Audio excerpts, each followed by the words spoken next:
mucho este partido. Sabemos que era un rival muy grande, muy bueno, y hemos dado todo de nosotras para poder sacar la final hacia adelante, ya que hemos trabajado mucho para poder ganarla.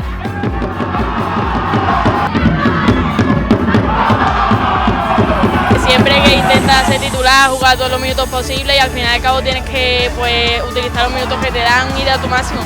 Así que muy alegre por haber metido estos 2 goles y ayudar a mi equipo de esta manera. Siempre sueñas en ganar este trofeo con tu equipo y hoy por fin se ha hecho realidad.